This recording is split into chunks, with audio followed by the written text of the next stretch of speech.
따라하십시오. 마리아의 찬가. 여러분은 매일 아침 눈을 뜨고 하루를 시작할 때 하나님께 무엇이라고 기도하며 시작하십니까? 또 저녁에 하루를 마치고 마무리할 때 하나님께 무엇이라고 기도하십니까? 하루를 시작하면서 하나님께 기도한다는 것은 그 하루를 온전히 하나님께 맡기고 하나님과 동행하겠다고 하는 우리의 다짐일 것입니다. 또 하루를 마감하며 저녁에 주님께 기도한다는 것은 지내온 하루가 온전히 하나님의 은혜였고 그 하나님 앞에 내 자신을 되돌아보는 그런 시간으로의 의미일 것입니다. 이처럼 하나님의 백성, 그리스도인이란 온 종일을 주님과 함께 동행하고 주님과 더불어 사는 사람들, 바로 그들이 하나님의 백성이요 그리스도인인 줄 믿습니다. 그럼 매일 기도하려고 하면 어떻게 해야 될까요? 다른 일상, 내가 기도하는 그 시간뿐만이 아니라 다른 하루의 삶도 경건하게 살려 하지 않으면 결코 하나님께 기도하는 시간 갖는 것 쉽지 않습니다. 여러분 한번 생각해 보십시오. 절대로 남자분들이 회사 일 끝나고 나서 회식 시간에 과음하시고 만취 상태로 집에 돌아와서 내가 오늘은 기도로 하루를 마무리해야겠다, 그런 생각하는 분들은 거의 없으십니다. 그렇게 하실 수 있는 분 계시면 굉장한 의지와 영성이십니다. 내가 오늘 하루를 시작과 그 끝을 하나님 앞에 경건히 보내야겠다라고 마음먹으면 그 일상도 하나님과 더불어 함께 사셔야 합니다. 아무리 바쁘고 삶이 고단해도 매일 어떤 모양으로든 주님께 기도하고 나를 드리며 주님과 동행하는 삶을 살아가는 우리 모두가 되기를 주의 이름으로 축원드립니다.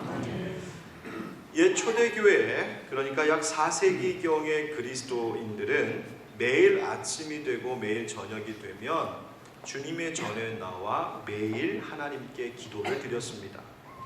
아침에는 주로 시편 63편을 가지고 기도드렸는데요. 하나님이여 주는 나의 하나님이십니다. 잠자리에 들어서도 주님만을 기억하고 밤을 새우면서도 주님만을 생각합니다 하며 아침에 눈을 떠 그렇게 기도했습니다. 또 저녁에는 주로 시편 141편을 가지고 나의 기도가 주의 앞에 분향함과 같이 되며 나의 손 드는 것이 저녁 제사같이 되게 하소서라며 하나님 앞에 향기를 올려드리듯 그렇게 저녁 기도를 올려드렸습니다. 뿐만 아니라 성경에 나와 있는 그 노래들, 성경 구절을 가사로 하여 노래하는 기도가 있었는데요. 그것을 소위 캔티클이라고 말합니다. 찬미라고 하죠. 그 가운데 대표적으로 신약에 4가지 캔티클이 있는데 바로 이런 것입니다. 오늘 본문이기도 한 누가복음 1장 46절부터 55절까지의 이 마리아의 찬가를 마그니피카트라고 부르고요. 또 사가랴의 노래가 메디디툭스, 시므온의 노래가 눅 디미티스, 천사들의 노래가 영어로 엔젤송. 그래서 바로 이와 같은 이 4가지의 캔티클, 4가지의 이 찬미가 바로 이 기독교 전통 가운데 초대교회 때부터 내려오는 중요한 예배의 찬양이요, 이것을 초대교회 그리스도인들은 매일 아침 저녁으로 번갈아 노래하며 기도하며 그렇게 하나님 앞에 섰던 사람들이었습니다.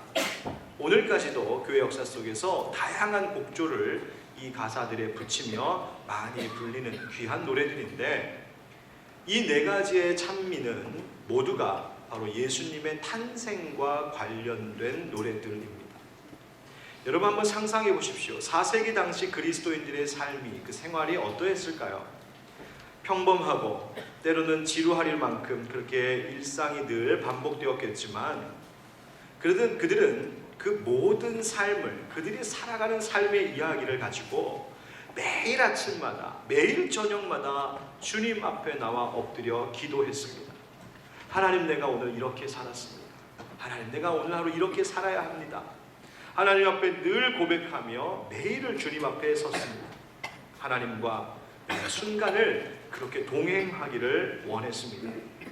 그런데 그 매일의 기도 가운데 늘 잊지 않았던 것이 바로 예수님의 탄생, 주님의 이 땅 오심이었습니다. 그들에게 있어서, 초대교회 그리스도인들에게 있어서 예수 그리스도의 탄생이라고 하는 것은 비단 12월 25일에만 기억하는 하루의 이벤트가 아니라 매일의 삶 속에 기억되고 매일의 순간순간마다 고백되어야 하는 살아있는 경험이 바로 예수님의 탄생, 이 땅에 예수님이 오셨다는 사건이었습니다. 그들의 일상 속에 주님의 오심이란 것은 너무나 중요한 일이었습니다. 오늘날에야 전기가 있어서 해가 져도 휘황찬란하게 불을 켜놓고 이게 낮인지 밤인지 헷갈릴 만큼 그렇게 계속해서 일하고 공부하고 또 놀기도 하고 생활하지만, 아마 그 옛날에는 해가 지면 초에 불을 밝혔을 것입니다. 요즘같이 밤이 길어진 때가 되면 이른 아침 일어나서도 아직 해가 뜨기 전이라 잠시 등불에 불을 켰어야 했을 것입니다.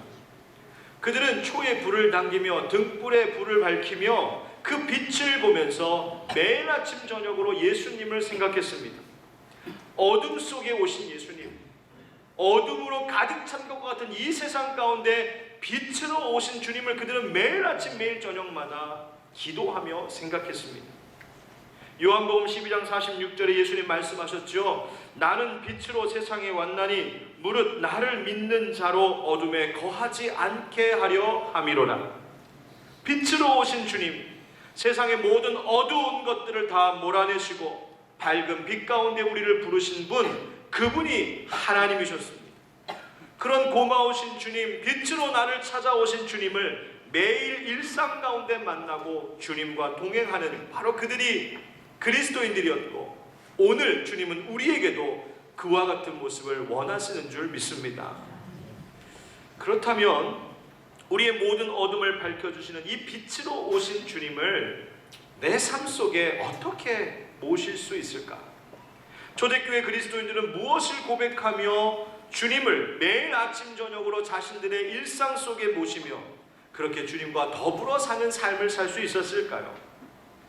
오늘 그 신약의 대표적인 4가지 찬미 캔티클 중에 하나인 소위 마리아의 찬가라고 하는 본문의 말씀을 통하여 과연 마리아는 어떤 하나님을 찬양했던 것인지, 또 우리는 하나님의 무엇을 생각하고 오늘도 매일 찬양하며 살아야 하는지 함께 깨닫고 빛으로 오신 주님을 우리의 삶 가운데 모셔 더불어 사는 은혜 있기를 예수님의 이름으로 축원드립니다.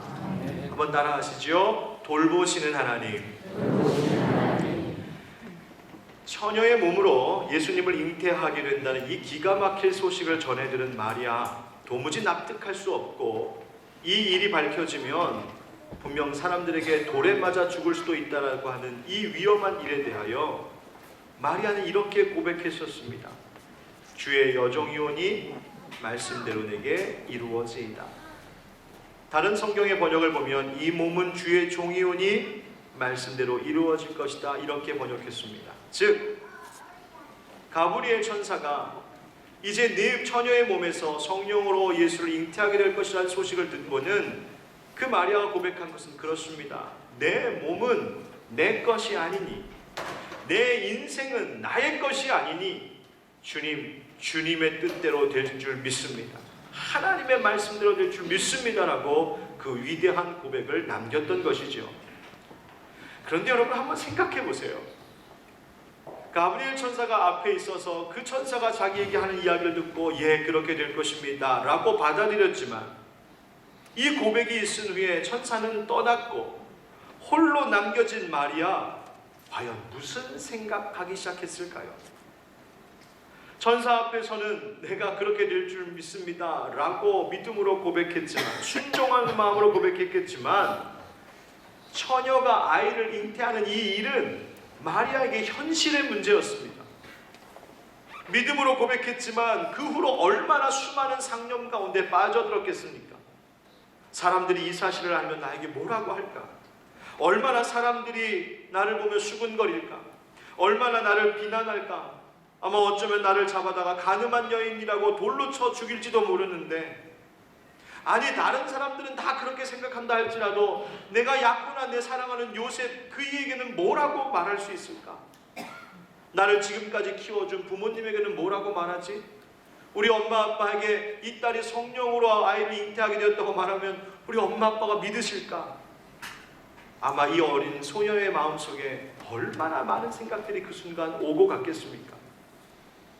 정말 수없이 많은 생각들이 마리아를 흔들어 놓았을 것이고, 어쩌면 왜 내가 이것을 거부하지 않았을까, 혹 후회하는 마음이 조금 들지도 않았을까 싶습니다. 그러던 중에 마리아가 엘리사벳을 만나게 되죠. 예수님보다 6개월 먼저 잉태된 바로 세례 요한, 그 요한을 품은 엘리사벳입니다.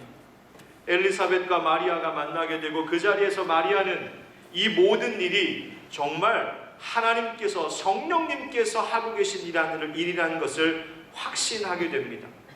그래서 거기서 그 감격 속에 터져 나오는 고백이 바로 오늘 함께 읽은 본문의 말씀, 소위 마리아의 찬가라고 하는 것입니다.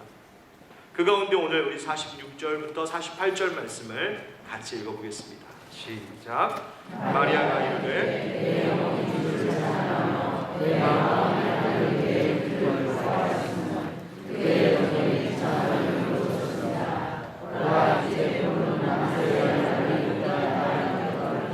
아멘.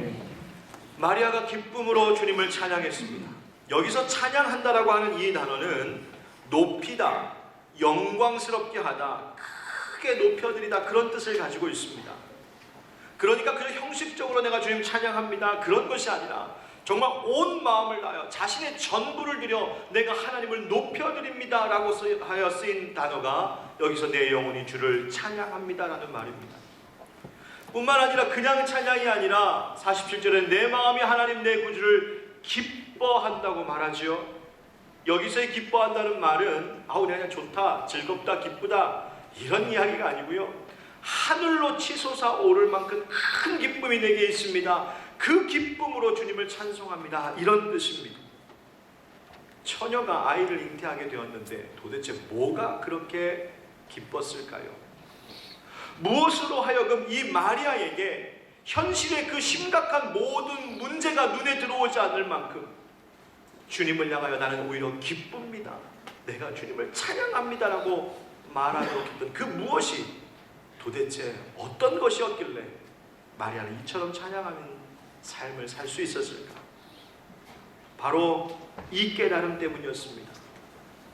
한번 절 따라하시죠. 그의 여종의 비천함을 돌보셨습니다. 그렇습니다. 하나님께서 나를 돌보신다는 사실을 알았습니다.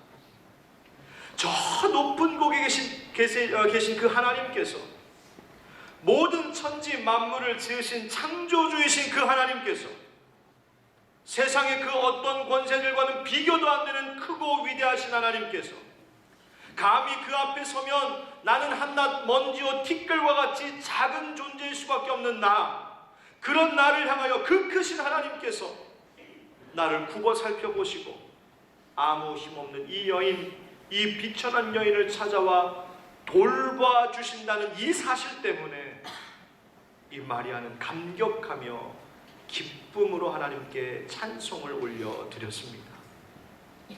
여러분, 하나님은 우리를 돌보시는 분인 줄 믿습니다. 우리에게 예수님을 보내신다는 것은, 우리에게 성탄절이라는 그 날이 있다는 그 사실 자체가 내 인생을 하나님께서 돌보고 계신다는 것의 증거인 줄 믿습니다. 그 크신 하나님께서 우리의 모든 것을 세심하게 관찰하시고 지금도 나의 모든 것을 살피시며 돌보고 계신다는 사실을 내가 믿고 고백할 때 세상의 모든 현실의 문제를 얼마든지 뛰어넘을 수 있는 그 성탄의 기쁨이 우리에게도 주어지게 되는 줄 믿습니다. 그리고 마리아가 고백하는 하나님은 이런 하나님이었습니다. 따라하시죠. 전능하신 하나님. 이제 우리를 돌보시는 하나님의 은혜에 감격했던 마리아가 이어 고백하는 것이 49절과 50절입니다. 우리 함께 읽겠습니다. 능하신 이가 큰 일을 내게 행하셨으니 그 이름이 거룩하시며 긍휼하심이 두려워하는 자에게 대대로 이르는도다. 아멘. 마리아가 이어서 노래한 하나님은 그가 능하고 강하신 분이라는 것입니다. 능하신 이가 이 큰 일을 내게 행하셨습니다.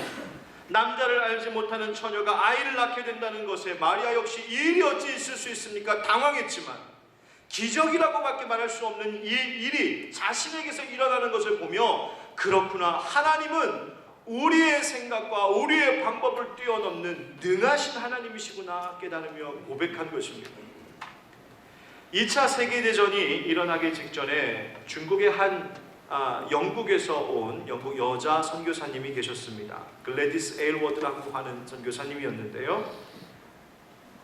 일본 군대가 중국 북부를 침략하기 시작하자 이 여자 선교사님이 자신이 돌보던 100여 명의 고아들을 데리고 피난길에 올랐습니다.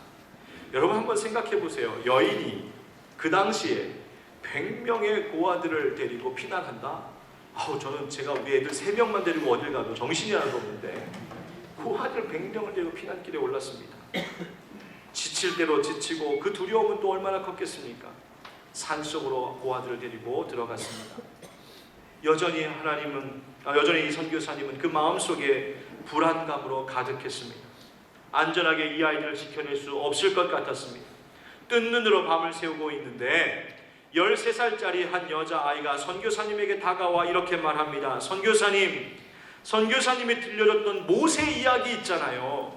앞에는 홍해가 가로막고 뒤에서 애국 군대가 쫓아올 때 하나님께서 모세에게 홍해를 가르는 기적을 일으키게 하셨잖아요. 그러니까 걱정 마세요. 여러분 대단하죠? 그러자 이 선교사님이 미소를 지으며 말합니다. 그래, 그런데 나는 모세가 아니잖아. 나는 모세가 아니잖아. 내가 어떻게 하겠니? 그러자 이 여자아이가 다시 이렇게 말합니다. 아유 선교사님, 물론 선교사님이 모세는 아니죠. 하지만 하나님은 여전히 하나님이시잖아요. 하나님은 여전히 하나님이시잖아요. 아무리 어려운 일이 눈앞에 있어도, 아무리 감당할 수 없는 현실의 문제가 나를 짓누를 것 같아도, 그래서 그런 일들 앞에서 나는 아무것도 할 수 없고 나는 두렵기만 하고, 심지어 내 안에서 하나님을 향한 믿음도 소망도 찾아볼 수 없을 만큼 그렇게 내가 무너져 있다고 할지라도, 그래도 하나님은 여전히 전능하신 하나님이라는 사실을 믿으시기 바랍니다. 여러분, 가브리엘 천사가 제사장 사가랴에게 했던 말을 여러분 기억하시나요? 나이가 많이 들어버린 자기와 자기의 부인 엘리사벳에게 아이가 있을 것이라고 하는 말을 도무지 믿을 수 없었던 이 사가랴에게 천사가 말했습니다. 네가 내 말을 믿지 아니함이거니와 때가 이르면 내 말이 이루어지리라. 무슨 말입니까? 네가 아무리 믿지 않는다고 해도, 네가 아무리 이 하나님의 말씀이 이루어질 수 없을 것 같다고 의심한다 해도 하나님이 말씀하셨기에 그 능력의 하나님의 말씀은 반드시 이루어질 것이다. 하나님의 일은 하나님이 행하신다는 것입니다. 우리들은 하나님께서 능력의 하나님, 전능의 하나님이라는 사실을 망각하며 살 때가 참 많습니다. 예배 때마다 사도신경을 비울 때 나는 전능하신 아버지 하나님, 천지의 창조주를 믿습니다.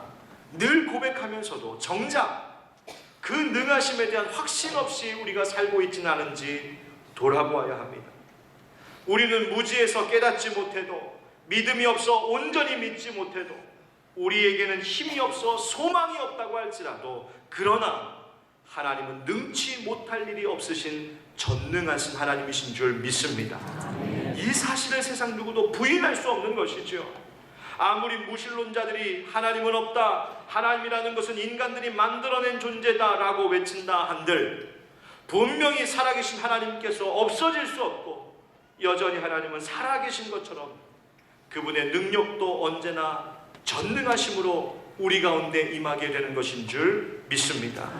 시편 91편 1절부터 3절 말씀 우리 함께 읽어볼까요? 시작. 지존 자의 은밀한 곳에 거주하며 전능자의 그늘 아래에 사는 자여, 나는 여호와를 향하여 말하기를 그는 나의 피난처요 나의 요새요 내가 의뢰하는 하나님이라 하리니, 이는 그가 너를 새 사냥꾼의 올무에서와 심한 전염병에서 건지실 것이니로다. 아멘.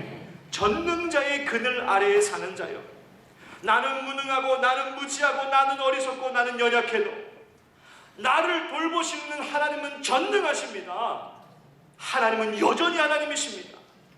그 하나님의 전능하신 날개 아래 거하고자 하는 이들마다 하나님은 우리에게 피난처가 되어주시고 힘이 되어주신다고 지는 노래하고 있습니다. 사랑하는 성도 여러분, 우리와 함께 하신 하나님이 전능하신 하나님이신 줄 믿으시기 바랍니다. 셋째로 따라하시죠. 공평하신 하나님. 이어서 마리아가 이렇게 노래합니다. 그의 팔로 힘을 보이사 마음의 생각이 교만한 자들을 흩으셨고 권세 있는 자를 그 위에서 내리치셨으며 비천한 자를 높이셨고 줄이는 자를 좋은 것으로 배불리셨으며 부자는 빈손으로 보내셨도다. 하나님이 흩으시고 내리치는 사람들이 있는가 하면 하나님이 모으시고 높이시고 채워주시는 사람들이 있다라고 말하죠. 여기서 먼저 우리가 간과하지 말아야 할 것은 하나님께서 이런 일들을 하실 수 있는 권세가 있으신 분이라는 사실입니다. 하나님께서는 인생을 흩트기도 하시고 모으기도 하시고 내리치기도 하시고 높이시기도 하실 수 있는 권세가 있으신 분이 바로 우리가 믿는 하나님이십니다. 모든 것을 다스리시는 통치권을 가지신 분이십니다. 여러분, 축구와 같은 운동 경기를 하다 보면 애매한 상황을 만날 때가 있습니다. 야, 이게 반칙이냐 아니냐, 이것 때문에 옥신각신하죠. 아, 이거 골이다 아니다, 골 넣기 전에 옵사이드였다 막 이러면서 서로 설왕설래하고 옥신각신 다투기도 하는 일이 종종 운동 경기 가운데 있습니다. 여러분, 우리 교회 목사님들이 축구할 때 어떻게 하는 줄 아세요? 김 목사님 드리블 하시는군요. 제가 살짝 피해드리겠습니다. 제가 섬기겠습니다. 뭐 이럴 것 같으세요? 아니에요. 정말이에요. 다 목사 계급장 뛰고 그리고 달려듭니다. 우리 목사님들은 딱 두 가지 일에 있어서 남자가 됩니다. 운전할 때, 운동할 때. 얼마나 거칠게 하는지 몰라요. 그런데 이렇게 애매한 상황 속에서 선수들끼리 아무리 내가 맞았다, 네가 틀렸다 말한다 한들 그것이 의미가 있을까요? 아니요. 누구의 이야기를 들어야 됩니까? 그렇죠. 심판의 말을 들어야 됩니다. 심판에게 그 모든 경기를 주관하고 판단할 권세가 주어졌기에 선수들끼리 아무리 떠들고 말하는 것 중요하지 않고 심판이 그 상황을 어떻게 판단하고 결정하느냐가 중요한 것입니다. 마찬가지로 인생의 경기의 심판은 우리 하나님이신 줄 믿습니다. 우리가 아무리 이렇다 저렇다 말한다 한들 그것이 중요한 것이 아니라 하나님께서 내 인생을 어떻게 바라보시고 어떻게 평가하시느냐가 가장 중요한 것입니다. 사람들이 우리 하늘빛방송교회가 이렇다 저렇다 말하는 것이 중요한 것이 아니라 하나님께서 우리 교회를 어떻게 바라보시는가가 중요한 것입니다. 그분께 모든 권세가 있기 때문입니다. 하나님이 우리를 다스리십니다. 그래서 우리는 그분 앞에 엎드려야 합니다. 왜 그렇게 해야 하냐고요? 절대자이신 하나님, 권세 있으신 하나님께 나의 삶을 바칠 때 우리가 비로소 생명으로 인도함 받기 때문입니다. 지혜자는 잠언 3장 1절부터 6절까지 이렇게 말했습니다. 내 아들아, 나의 법을 잊어버리지 말고 네 마음으로 나의 명령을 지키라. 그리하면 그것이 네가 장수하여 많은 해를 누리게 하며 평강을 더하게 하리라. 인자와 진리가 네게서 떠나지 말게 하고 그것을 네 목에 매며 네 마음판에 새기라. 그리하면 네가 하나님과 사람 앞에서 은총과 귀중히 여김을 받으리라. 너는 마음을 다하여 여호와를 신뢰하고 네 명철을 의지하지 말라. 너는 범사의 그를 인정하라. 그리하면 네 길을 지도하시리라. 아멘. 여러분, 우리의 인생은 하나님 없이 살아갈 수 있습니다. 하나님 신뢰하지 않고 살 수 있습니다. 내 명철만 의지하고도 살 수 있습니다. 그러나 그 다음에 찾아오는 결과는 우리의 몫입니다.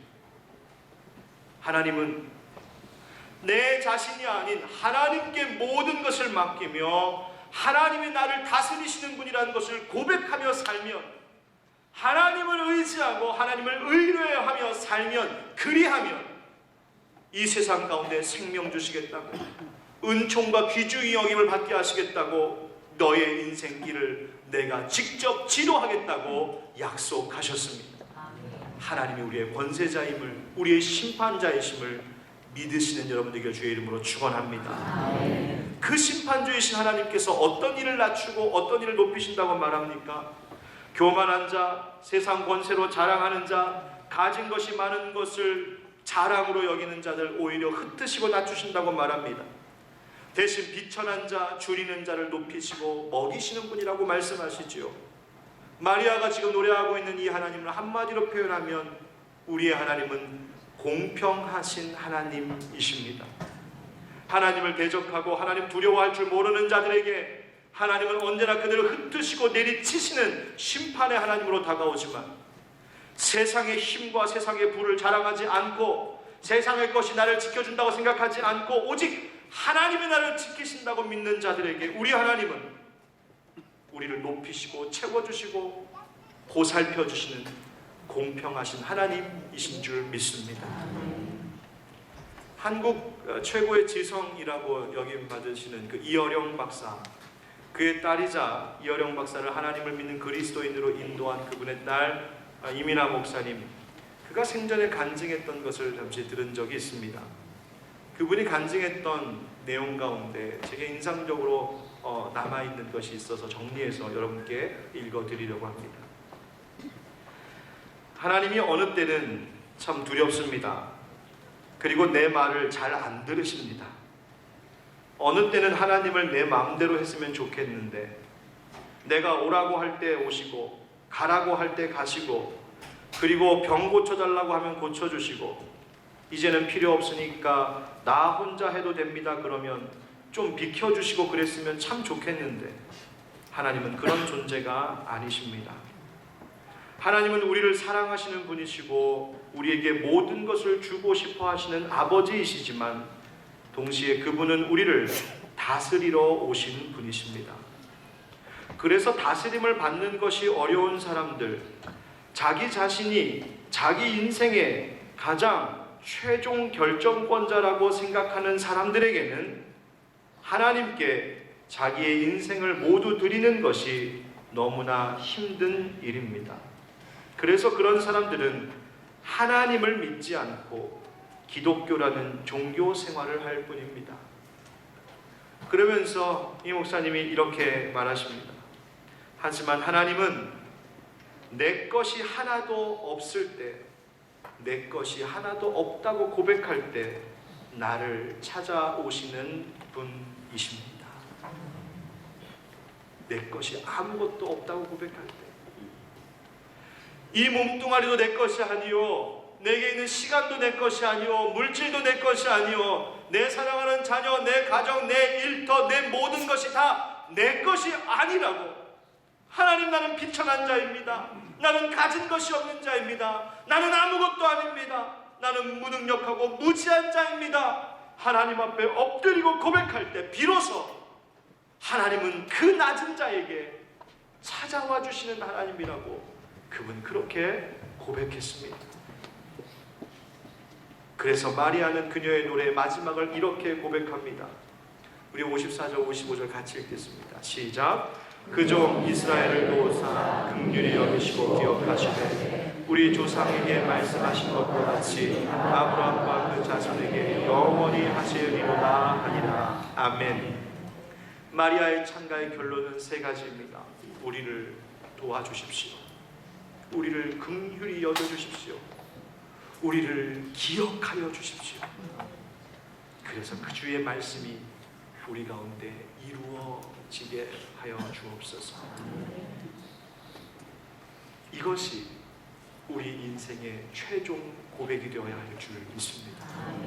사랑하는 성도 여러분, 오늘 우리는 대림절 끝자락에 서 있습니다. 어쩌면 우리는 이 인생, 우리의 존재라는 것 자체가 항상 대림절 끝자락에 서 있는 것이 바로 우리의 인생이 아닐까 싶습니다. 동트기 직전이 가장 어둡고 가장 추운 것처럼 마지막 때 우리의 삶은 가장 고단하고 가장 지쳐 있을 것입니다. 혹 여기 계신 여러분들 중에 내가 지금처럼 힘든 적이 없었습니다, 그렇게 느끼며 살고 계신 분이 계십니다. 내 평생 요즘처럼 어려운 적이 없었다고 그렇게 느껴지시는 분들이 계십니까?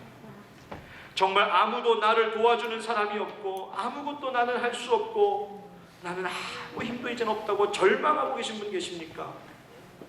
물질의 문제든 건강의 문제든 관계와 혹은 마음의 문제이든 난 이제 다 끝난 것 같다고 그렇게 혹시 생각하고 이 자리에 와 앉아 계신 분이 계십니까? 여러분 기억하십시오. 여러분 지금 대림절 끝자락에 서 계신 것뿐입니다.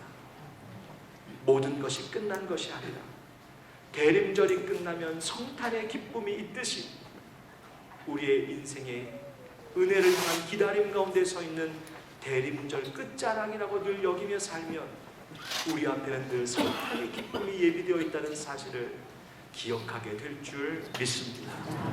바로 그것이 은혜입니다. 그러므로 소망을 잃지 마십시오. 여기 우리에게 주시는 주님의 메시지가 있습니다. 곧 내가 오리라. 사랑하는 성도 여러분, 오늘 여러분의 삶을 마리아와 같이 하나님을 향한 찬가로 올려드리지 않으시겠습니까? 우리를 돌보시는 하나님, 전능하신 하나님, 공평하신 하나님을 노래했던 마리아의 찬가에 이제는 여러분의 삶을, 여러분의 인격을, 여러분의 인생 전부를 함께 올려드려 하나님 앞에 그 찬가를 올려드리지 않으시겠습니까? 우리를 돌보시고 전능하시는 또 공평하신 하나님께서 내 인생을 찬가와 같이 올려드리는 이들에게 함께 하시고 복 내려 주실 줄 믿습니다.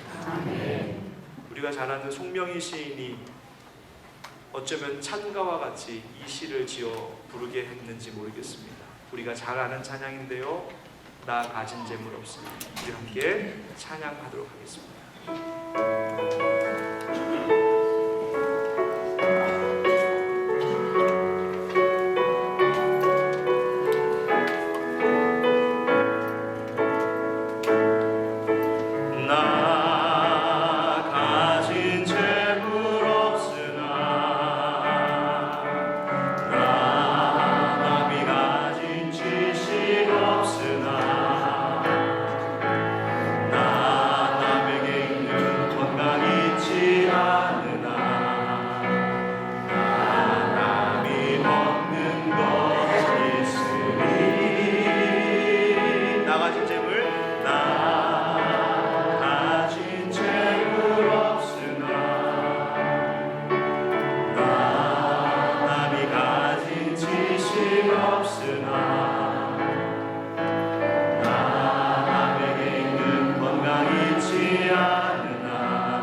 그렇습니다.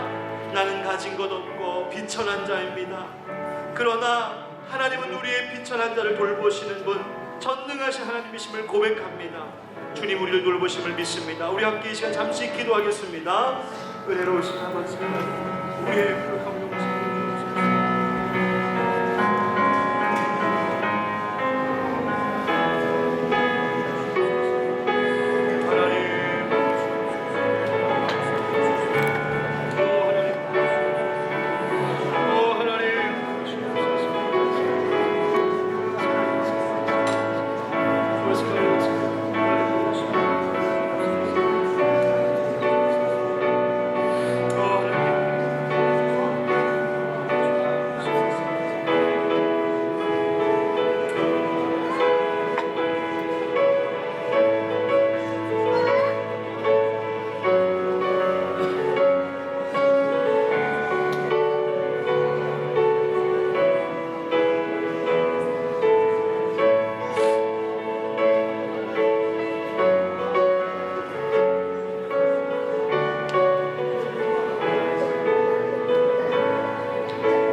약함을 긍휼히 여기시고 그 긍휼히 여기심을 대대로 이르게 하신 하나님을 찬양합니다. 우리의 연약함을 주 앞에 고백하오니 우리를 살피시고 주님으로 인하여서 기뻐하는 우리가 되게 하여 주시옵소서. 예수님의 이름으로 기도하옵나이다. 아멘. 이제는 우리 주 예수 그리스도의 은혜와 하나님 아버지의 크고 무한하신 사랑과 성령의 교통하심과 역사하심이 이 대림절 마지막 주간 내 인생의 모든 소망이 사라진 것과 같이 아픔과 그 눈물 가운데 있을 때에 그러나 하나님이 나와 함께 하십니다. 성탄의 기쁨을 예비하고 계신 줄 믿습니다. 내가 주님 의지하며 살겠습니다. 다짐하며 나아가는 모든 주의 백성들 한 사람 한 사람 가운데 이제부터 영원까지 함께 하시기를 간절히 축원하옵나이다. 아멘.